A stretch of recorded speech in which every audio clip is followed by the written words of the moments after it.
नमस्ते विद्यार्थी मित्रांनो. Diploma first इयरला तुमचं अलॉटमेंट झालेलं आहे आणि आता तुम्ही ॲडमिशन घ्यायला जाणार आहात. त्याच्या अगोदर हा व्हिडिओ बघा, कारण मी खूप अशी इन्फॉर्मेशन देणार आहे की ज्यानं तुमचं ॲडमिशन प्रोसेसमध्ये कोणत्या प्रकारचा त्रास होणार नाही, आहे ना. मागच्या वर्षी 3-4 मुलांना त्यांच्या छोट्याशा चुकीमुळे असा फटका बसलेला आहे. त्यामुळे बघा विद्यार्थी मित्रांनो, सगळ्यात महत्त्वाचा हा डाऊट आहे विद्यार्थ्यांचा, की सर मला कॉलेज तर अलॉट झालेलं आहे, माझी कॅटेगरी ओबीसी आहे, बट मला सीट जी अलॉट झालेली आहे ही एन-जी ओपनची अलॉट झालेली आहे, है ना. म्हणजे माझी कॅटेगरी, आता काही विद्यार्थ्यांचे असे मेसेज आले, की सर माझी एस-सी कॅटेगरी आहे, मला ओपनची सीट अलॉट झालेली आहे, है ना. असं भरपूर विद्यार्थ्यांचं झालं असेल, तर ज्या विद्यार्थ्यांचं झालं असेल त्यांनी कमेंट बॉक्समध्ये मेन्शन करा. बघा, जर असं तुमच्यासोबत झालं असेल तर घाबरून जायची गरज नाही. तुम्हाला फक्त ओपनची रिझर्व्ह सीट अलॉट झालेली आहे. तुमची ज्या कॅटेगरीनुसार, आता इथे बघा ॲडमिशन कॅटेगरी असते.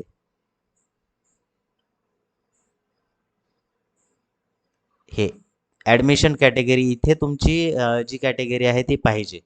आहे ना. इथे जर ॲडमिशन कॅटेगरी तुमची ओपन झालेलं असेल, ब्रॅकेटमध्ये कन्व्हर्टेड असेल लिहिलेलं, तर तुमची ॲडमिशन ओपनमधून होईल. है ना. बघा, ॲडमिशन कॅटेगरी तुमची तुमची कास्ट आहे ती असायला पाहिजे.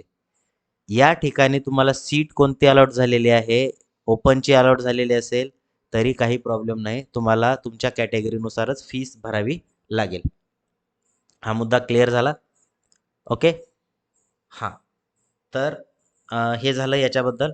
आता बघा, कॉलेज तर लागलेलं आहे, बट आता कॉलेजला जाण्यापूर्वी आपल्याला काय तयारी करायची आहे का? तर बघा विद्यार्थी मित्रांनो, तुम्हाला उद्या, परवा आणि त्याच्या पुढचा दिवस असे 3 दिवसामध्ये त्या कॉलेजमध्ये जाऊन तुमची ॲडमिशन प्रोसेस कंप्लीट करायची आहे. आता ॲडमिशनला जाण्यापूर्वी आम्हाला कोणते-कोणते डॉक्युमेंट घेऊन जावे लागतील? हा पण प्रश्न बऱ्याच विद्यार्थ्यांच्या मनामध्ये आहे. ठीक आहे. तर त्याची लिस्ट मी तुम्हाला सांगतो थोडक्यामध्ये. बघा, अ, आता आपल्याला सोबत घेऊन जाताना कोणते डॉक्युमेंट्स लागतील? सगळ्यात अगोदर जर तुमचं फिजिकल स्क्रुटिनी झालं असेल, तर ऑलरेडी तुम्हाला तुमचा सेट जो आहे तो बनलेला आहे आणि त्याच्यावरती स्टॅम्प पण बनलेले आहेत, है ना. तुम्हाला दुसरं काही करायची गरज नाही. ऑलरेडी तुम्हाला फिजिकल व्हेरिफिकेशनच्या तिथे तुम्हाला डॉक्युमेंट जे आहेत ओरिजिनल आणि झेरॉक्स 2 सेट ऑलरेडी बनवलेले आहेत. बट ई स्क्रुटिनीवाल्याचे असे सीट बनलेलेच नाही आहे. कोणत्याही प्रकारचा त्याच्यामध्ये स्टॅम्प नाही आहे, है ना. असं झालेलं आहे ना. आता तुम्हाला मी डॉक्युमेंट सांगतो कोणते डॉक्युमेंट घेऊन जायचे आहेत आणि हे डॉक्युमेंट कलेक्ट कुठून करायचे. आता ह्या विद्यार्थ्याचं काय आहे, हे लॉग इन आहे. सगळ्यात महत्त्वाचं बघा, सगळ्यात पहिले डॉक्युमेंट म्हणजे तुमची अलॉटमेंटची प्रिंट घ्यायची आहे. अलॉटमेंट प्रिंटमध्ये इथं अलॉटमेंट मेरिट प्रिंट 1 ही जी प्रिंट आहे, या प्रिंट याची एक काय करायची, प्रिंट काढून घ्यायची. सेव्ह करून घ्या किंवा प्रिंट काढून घ्या. PDF मध्ये सेव्ह करून घ्या. ठीक आहे. हे सेव्ह केल्यानंतर दुसरं जे डॉक्युमेंट आहे ते आहे बघा, ॲप्लिकेशन फॉर्मची प्रिंट. आता इथे प्रिंट फॉर्म जे लिहिलं आहे त्याच्यावरती जायचं आणि हा ॲप्लिकेशन फॉर्मची प्रिंट काढायची. ठीक आहे. ॲप्लिकेशन फॉर्मची प्रिंट काढून इथे तुमचं नाव आणि सिग्नेचर जे लिहिलेलं आहे इथे सिग्नेचर साईन करायची आणि इथे प्लेस जे आहे हे प्लेस तुमच्या गावचं नाव लिहायचं आहे. ओके. तर हा झाला रजिस्ट्रेशन फॉर्म. हे 2 फॉर्म झाले. तिसरा जो आहे हा असतो या प्रिंटमध्ये गेल्यावर ॲक्नॉलेजमेंटची प्रिंट येते. या प्रिंटच्या पुढे जर क्लिक केलं आपण तर इथे मिळतं तुम्हाला ॲक्नॉलेजमेंटची प्रिंट. आता ही जी ॲक्नॉलेजमेंटची प्रिंट असते ही असते तुमच्या एफ-सीचं कन्फर्मेशनची. आता इथे जर बघितलं आपण तर काय लिहिलेलं आहे इथं, सील ऑफ एफ-सी नंबर लिहिला आहे. सील म्हणजे गोल शिक्का असतो तो आणि पुढच्या याच्यामध्ये सील सिग्नेचर ऑफ एफ-सी म्हणजे एफ-सी इंचाची साईन येते. आता तुम्ही म्हणाल की सर माझं ई स्क्रुटिनी झालं आहे, मला ते कॉलेज कोणतं आहे ते माहिती नाही, तर मग आता त्या कॉलेजला जाऊन कसा शिक्का घेऊ, हा प्रश्न असेल ना मनामध्ये. तर असं तुम्हाला ई स्क्रुटिनी जर असेल तर तुम्हाला कोणत्याही प्रकारची साईन किंवा स्टॅम्प घ्यायची गरज नाही. फक्त तुम्हाला काय करायचं आहे, सिग्नेचर ऑफ कॅन्डिडेट जे आहे या ठिकाणी तुमची साईन करायची, प्लेस लिहायचं, इथे ब्लँक सोडायचं. कारण ई स्क्रुटिनी केलेल्या विद्यार्थ्यांना साईन आणि स्टॅम्पची गरज नसते. ही 3 डॉक्युमेंट तुम्हाला घेऊन जायचे आहेत सोबत. आणि ओरिजिनल डॉक्युमेंट आता कोणते लागतील, ह्या 3 प्रिंट झाल्या तुमच्या. आता ह्या 3 प्रिंट झाल्यानंतर इथे बघा तुम्हाला लिस्ट दिलेली आहे. इथे list of documents submitted documents at the time of F-C verification. पहिलं डॉक्युमेंट बघा तुमच्या लिस्टवरती वेगळे डॉक्युमेंट असणार आहे, है ना. पहिलं आहे statement of marks obtain in 10th म्हणजे 10वीची ओरिजिनल मार्कशीट. दुसरी आहे 12वीची ओरिजिनल मार्कशीट. तिसरं आहे स्कूल लिव्हिंग सर्टिफिकेट, है ना. त्याला टी-सी म्हणतो आपण किंवा एल-सी म्हणतो, है ना, लिव्हिंग सर्टिफिकेट. नंतर आहे school living certificate indicating nationality. आता काही जणांचं काय असेल, इथे नॅशनॅलिटी अपलोड केली असेल, डोमेसाईल केलं असेल, तर ते घेऊन जायचं आहे तुमच्या लिस्टवरती जे असेल ते. आता या स्टुडंटनं स्कूल लिव्हिंगच 2 ठिकाणी केलेलं आहे, त्यामुळे या 2 ठिकाणची एकच डॉक्युमेंट त्याला लागेल. त्यानंतर आहे कास्ट सर्टिफिकेट. ओके, तर कास्ट सर्टिफिकेट आणि नंतर नॉन क्रिमी लेअर. एवढे डॉक्युमेंट त्या विद्यार्थ्याला ओरिजिनल घेऊन जायचे आहेत आणि याच सिक्वेन्सनं तुम्हाला काय करायचे, ओरिजिनल डॉक्युमेंट लावायचे आहेत, प्लस एखादा झेरॉक्सचा सेट तुम्ही सोबत ठेवा. ओके, आता हे झालं हे डॉक्युमेंट. आता याच्या व्यतिरिक्त कोणते डॉक्युमेंट्स लागतील लक्षात घ्या, नोट डाऊन करून घ्या. ठीक आहे, तर आणखी एक डॉक्युमेंट लागेल, आधार कार्ड लागेल तुमचं. ठीक आहे, आधार कार्डची झेरॉक्स लागेल. त्यानंतर बँकेचं पासबुक लागेल, नॅशनलाइज बँकेचं पासबुक. ठीक आहे, आणि जर पासबुक तर शक्यतो सगळ्याकडे असेलच, आणि जर नसेल तर तुम्ही पोस्ट ऑफिस असतं ना, पोस्टाचं पासबुक जर काढलं तर त्या पासबुकवरती स्कॉलरशिप जी आहे ती लवकर येते. ठीक आहे, हे एक्स्ट्राचे डॉक्युमेंट सांगितले. त्या प्लस आणखी जे लागतात तुमचे पासपोर्ट साईजचे फोटो, 4-5 फोटो तुम्ही सोबत असू द्या. त्याच्यानंतर जे डॉक्युमेंट आहे ते महत्त्वाचं आहे, इन्कम सर्टिफिकेट. आता या लिस्टमध्ये इन्कम सर्टिफिकेट कुणाचं दाखवत नाही, बट ॲडमिशनच्या वेळेस तुम्हाला इन्कम सर्टिफिकेट मागू शकतात, त्यामुळे इन्कम सर्टिफिकेट तुम्हाला सोबत घेऊन जायचं आहे. ठीक आहे, हे झाले डॉक्युमेंट. आणि सगळ्यात महत्त्वाचं म्हणजे फीस. आता त्या कॉलेजला फीस कोणत्या स्वरूपामध्ये ॲक्सेप्ट केली जाते, हा सगळ्यात महत्त्वाचा मुद्दा आहे. तर तुम्हाला काय करावं लागेल, ॲडमिशनला जाण्या अगोदर तुम्ही तिथे कॉल करून विचारा की त्या ठिकाणी फीस कोणत्या स्वरूपामध्ये ॲक्सेप्ट केली जाते. आता काही कॉलेजमध्ये बघा कॅश घेतली जाते, सगळ्याच कॉलेजमध्ये कॅश घेतली जात नाही, काही कॉलेजमध्ये फक्त ऑनलाईन घेतली जाते.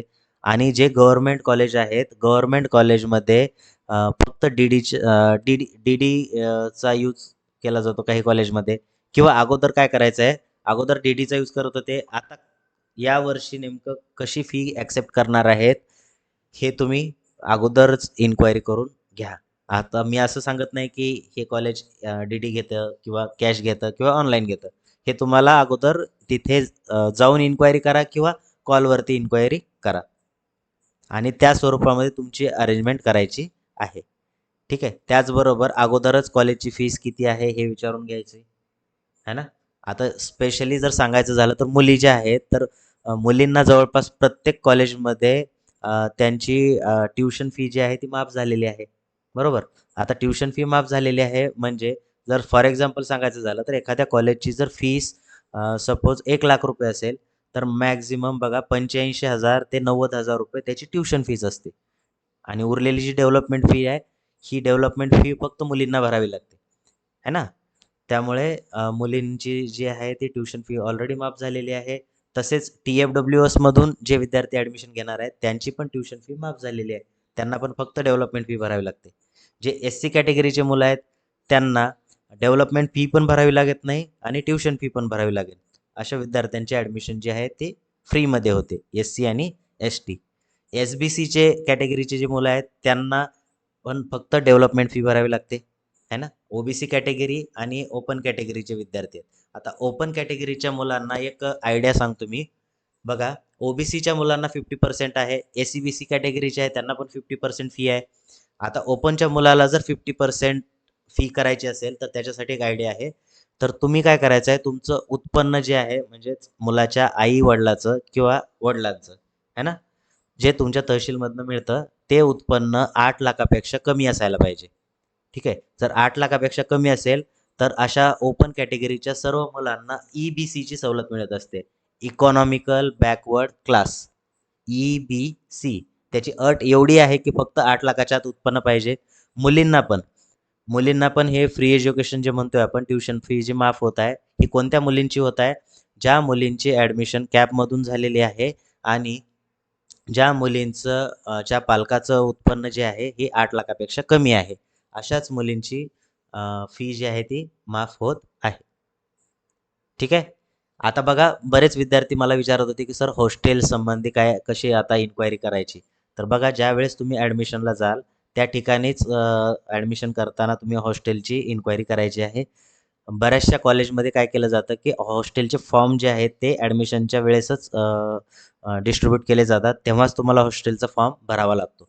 आता हॉस्टेल जे आहे गव्हर्नमेंट कॉलेजला किंवा गव्हर्नमेंट हॉस्टेलमध्ये जो नंबर लागतो तो कसा लागत असतो, तर बघा जेवढ्या विद्यार्थ्यांनी हॉस्टेलसाठी अप्लाय केलेलं आहे त्यांना कलेक्ट केलं जातं.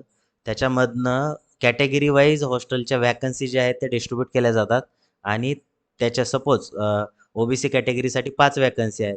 तर ओबीसीचे जर 10 मुलांचे अर्ज आले, तर 10 मधले टॉपचे जे 5 असतील, त्यांचं त्या ठिकाणी सिलेक्शन होतं. टॉपचे 5 म्हणजे ज्यांचं पर्सेंटेज हायर आहे असे मुलं, आहे ना? त्यामुळं हॉस्टेल संबंधी जर इन्क्वायरी करायची प्रत्येक कॉलेजला गेल्यानंतर तिथे जाऊन तुम्ही हॉस्टेलचा फॉर्म वगैरे ॲडमिशनच्या वेळेसच भरायचा आहे. बरेच विद्यार्थी मिस करतात आणि नंतर गेल्यानंतर त्यांना समजतं की हॉस्टेलची प्रोसेस तर कंप्लीट झालेली आहे, है ना? तर अशा पद्धतीनं तुम्हाला ॲडमिशन प्रोसेस जी आहे ती कंप्लीट करायची आहे. ओके. आय होप तुम्हाला समजलं असेल. याच्या व्यतिरिक्त जर तुमच्या मनामध्ये काही डाऊट असेल रिगार्डिंग ॲडमिशन ऑर एनिथिंग, तर तुम्ही मला कमेंट बॉक्समध्ये तसं मेन्शन करू शकता. विद्यार्थी मित्रांनो, असं समजू नका की तुमची ॲडमिशन कंप्लीट झालेली आहे, तर आता आपल्याला भिसे सरांची गरज पडणार नाही. तर भिसे सर जे आहेत हे तुम्हाला पूर्ण डिप्लोमाचं फायनल इयर होण्यापर्यंत जे काही तुम्हाला लागतं सिलेबस वगैरे असेल, आहे ना? मॉडेल ॲन्सर असतील, क्वेश्चन पेपर असेल, या सर्व स्कॉलरशिप असेल, सर्वांचं गाईडन्स करतात. त्यामुळे तुम्ही हे चॅनल कंटिन्यू फॉलो करत राहायचं आहे आणि WhatsApp ग्रुप लेफ्ट करायची गरज नाही. पालकांनी जरी जॉइन केलं असेल, तरी तुम्ही WhatsApp ग्रुपमध्ये राहा. कारण जर तुमच्या मुलांशी रिलेटेड काही MSBTकडनं अपडेट आलं, तर मी त्या ग्रुपवरती टाकतो. त्याच्यामुळं तुम्हालाही समजतं त्या ठिकाणी, आहे ना? तर भेटूया आपण नेक्स्ट व्हिडिओमध्ये. जर WhatsApp ग्रुप जॉइन केला नसेल तर करून घ्या. लिंक डिस्क्रिप्शन बॉक्समध्ये आहे. आणि जर एखादा विद्यार्थी असा असेल की त्याचा कोणत्याही कॉलेजला नंबर लागला नाही, तर असे विद्यार्थी सेकंड राऊंडसाठी इलिजिबल आहेत किंवा ज्या विद्यार्थ्यांनी पहिला राऊंड मिस केला होता, असे विद्यार्थी पण सेकंड राऊंडसाठी इलिजिबल आहेत. ज्या विद्यार्थ्यांचं 1 नंबरचा ऑप्शन सोडून दुसरा ऑप्शन लागलेला आहे, असेही विद्यार्थी सेकंड राऊंडसाठी इलिजिबल आहेत. बट त्यांना ₹1000 उद्या पे करून बेटरमेंट करावं लागेल. तरच तुमचं कॉलेज जे आहे ते सेव्ह राहील. ओके. तर भेटूया आपण नेक्स्ट व्हिडिओमध्ये. Thank you.